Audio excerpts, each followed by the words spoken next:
Bonjour, bienvenue dans l'activité Excel Foot.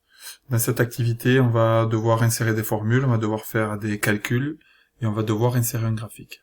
Donc les documents que vous avez à disposition, un document Excel, c'est le classement d'une fin d'année de foot, de la Ligue 1, et ensuite un document avec toutes les questions. Donc on va commencer avec la première question.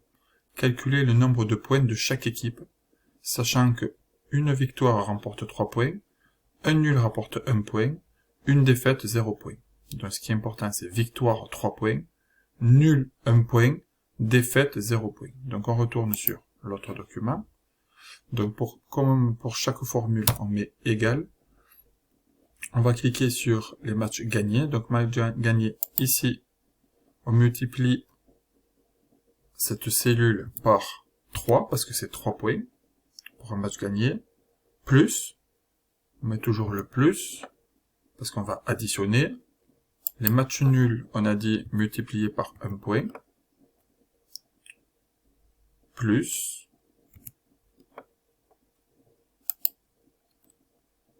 les matchs perdus, donc match perdu, on a dit que c'est 0 point, donc on multiplie par 0.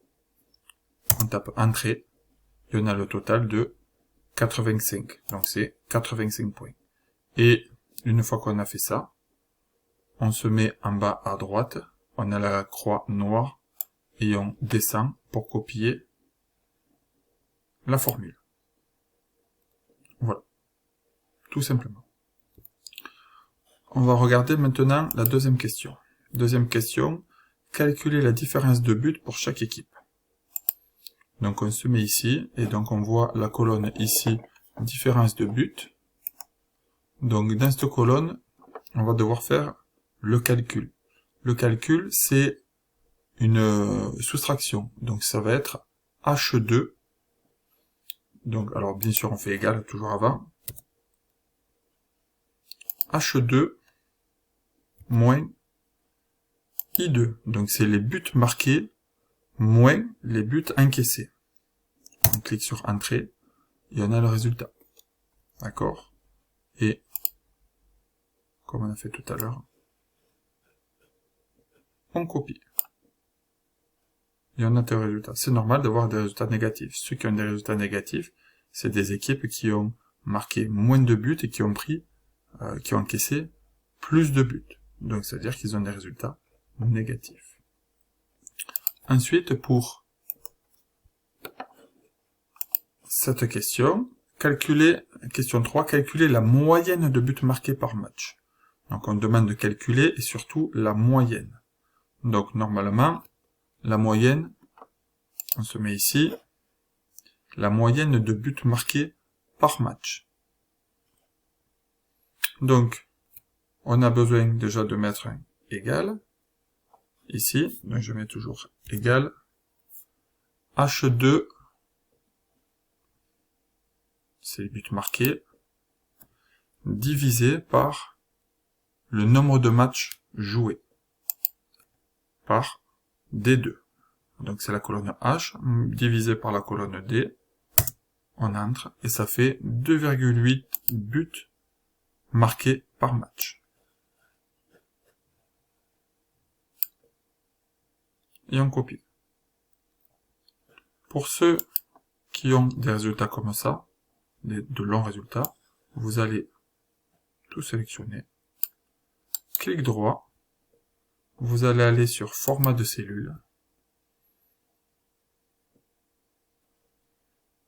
un nombre, ou sinon vous restez à standard, ou vous mettez un nombre, et vous limitez le nombre de décimales. 1, 2, on va rester à 2 décimales, c'est bien, et vous faites OK. Et voilà, et donc là on est à 2 décimales, et c'est beaucoup plus facile.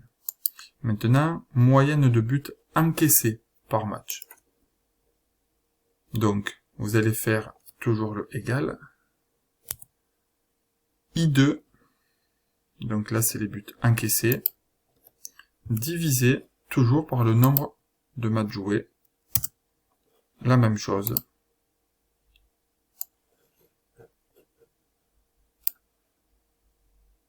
Et le clic droit pour mettre que 2 décimales et on fait OK. Voilà.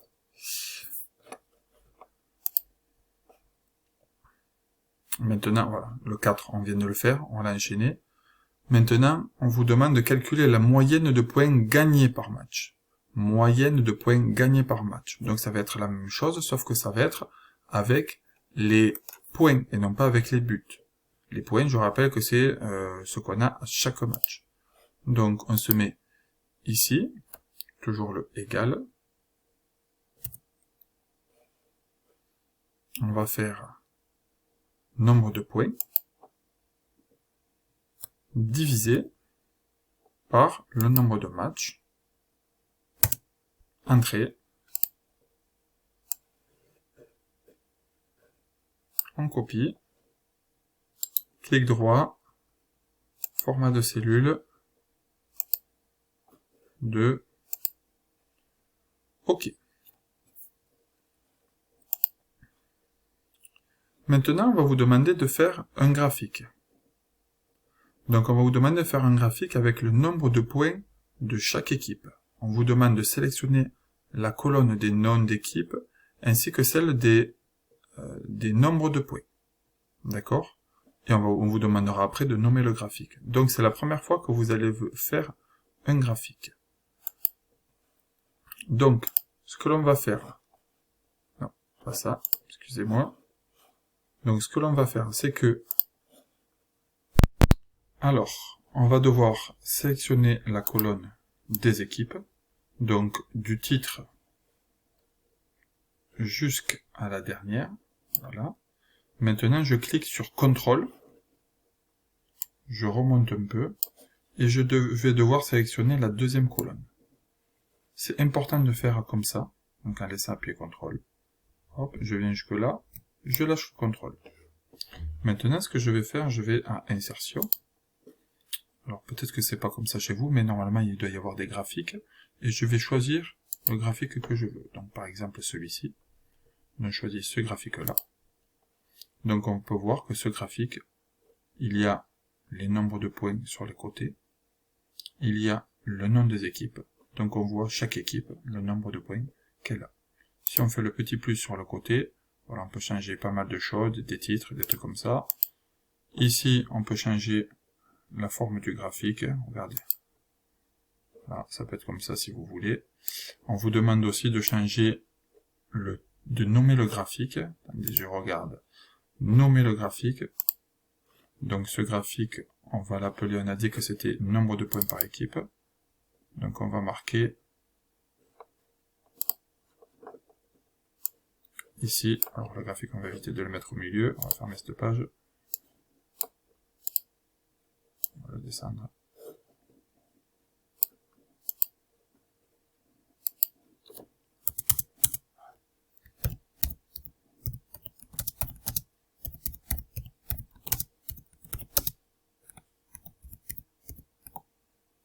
Nombre de points par équipe. Voilà. Voilà pour le premier graphique. Alors pour le dernier graphique, on va voir la question « Sélectionnez la colonne des noms d'équipe ainsi que celle de la moyenne de buts marqués par match. » Donc c'est la même chose, il faut sélectionner les deux colonnes en laissant appuyer CTRL. Donc nom d'équipe et moyenne de buts marqués par match. Donc on retourne ici. Je sélectionne ceci. Et moyenne de buts marqués par match. Et je sélectionne ceci. Voilà. Maintenant, je vais à Insertion. Je vais changer. Je vais pouvoir mettre peut-être celui-ci.